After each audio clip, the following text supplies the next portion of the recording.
Hi, my name's Isabella, and I am an RBT in Nashville, Tennessee. I currently work in a clinic, but I've also worked in a school and home settings also. I started off in home settings, moved to school settings, and now clinic settings, which are my favorite to work in because I like to see the children interact with each other and grow their social skills. I mainly work in pediatrics, so 1 to 5-year-olds.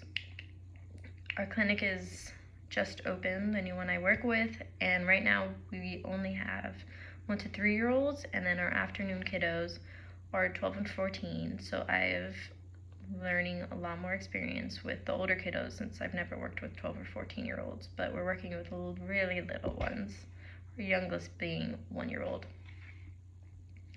I have a bit of experience with assessments. I have helped with ISCAs, taking data. I mostly have done work with the VB map because we use it for our little kiddos. I have taken data with the VB map. I have also run parts of the assessment with the assistance of my supervisor. I have also helped run ABLES, which we work with little higher functioning kiddos. And then I have also just started doing an assessment with the Early Start Denver model. I gather materials for the assessment to have them on hand while we run it because our kiddos are in a natural environment. During the assessment, it's an open clinic. There's no rooms to run DTT. It's you run goals while your children play. So I usually just carry the materials in hand, and whenever we find time to run a trial, we quickly ask them a couple questions and then keep them playing.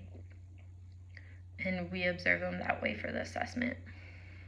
I also have input data from the assessment into the client's portals and reviewed their data, which I like doing before I'm actually working with a client. So a behavior assessment should be conducted to find the underlying cause of a function of a problem behavior, therefore allowing an effective intervention to be made for the client to reduce the problem behaviors and increase the positive ones, especially with children who have developmental disabilities. An FBA should be conducted when a child's behavior interferes with their social skills or education, or they may be a danger to themselves or others. Now, a problem behavior disrupts social and educational barriers, and it is an appropriate behavior in nature, and it can come in many forms, such as physical aggression, property destruction, self-injurious behaviors, tantrums, or repetitive behaviors.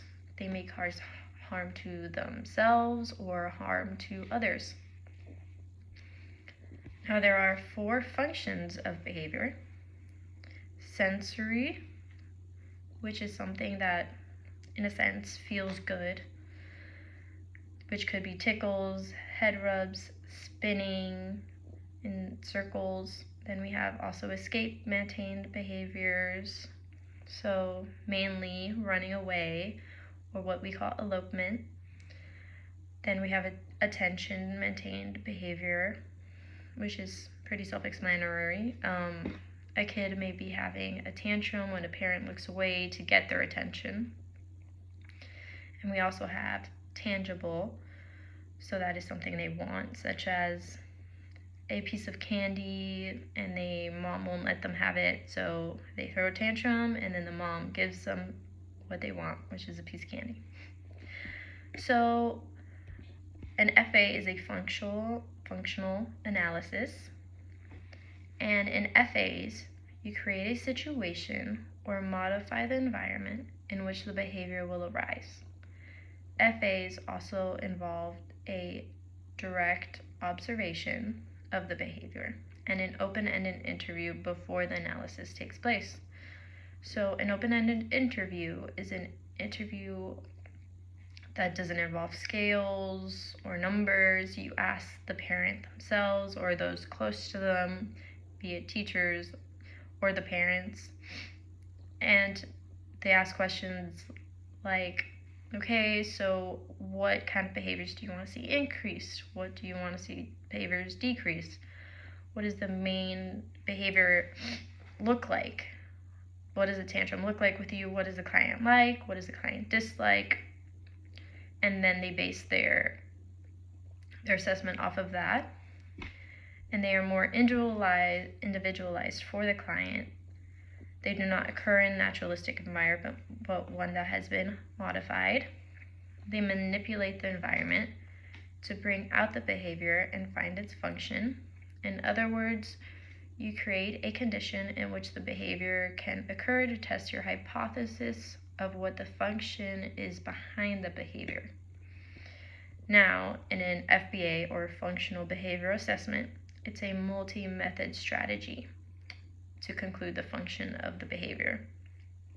It involves indirect assessments such as parent interviews and direct observation of the client, on descriptive assessments, observing the child in a natural environment, taking ABC data and reviewing records, and all of this occurs in a natural environment.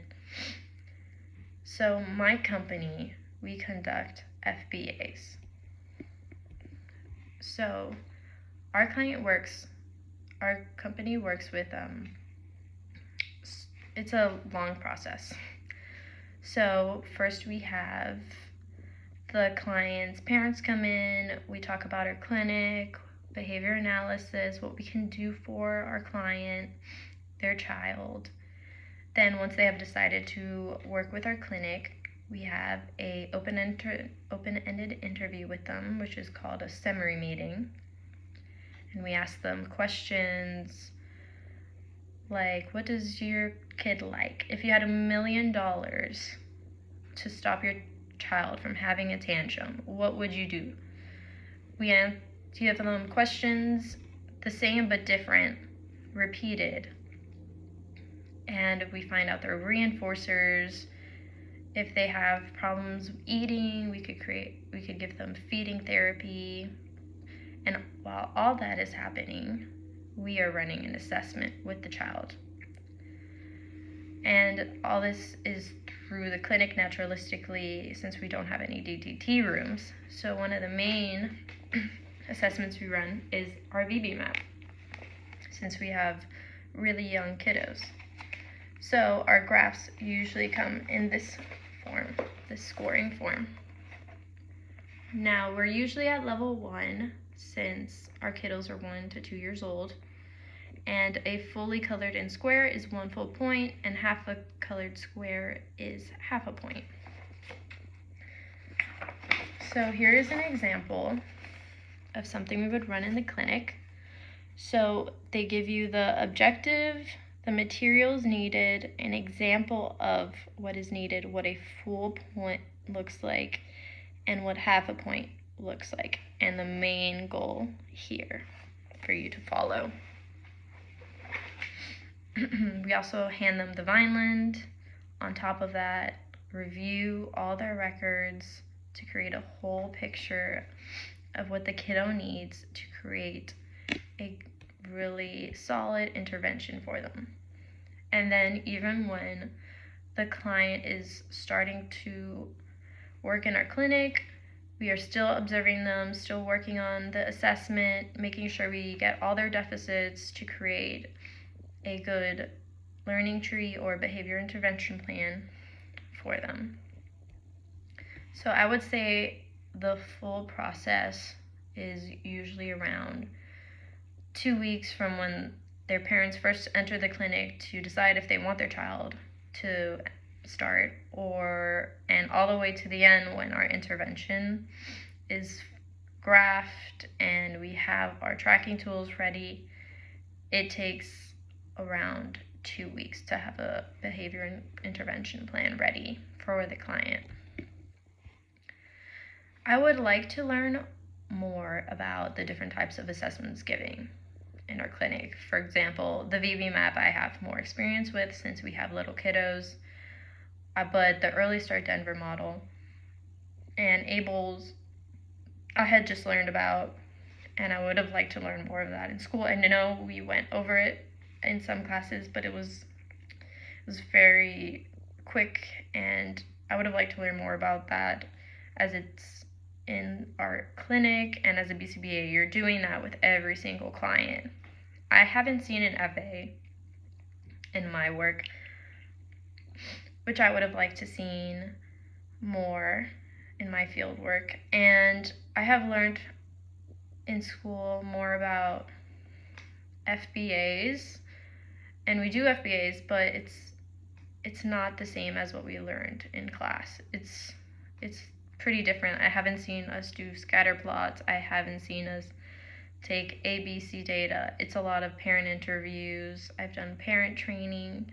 It's a lot different from what you're reading in a book to what you actually are doing in real life in clinic. But I have learned a lot about diversity, things I haven't thought about in clinic.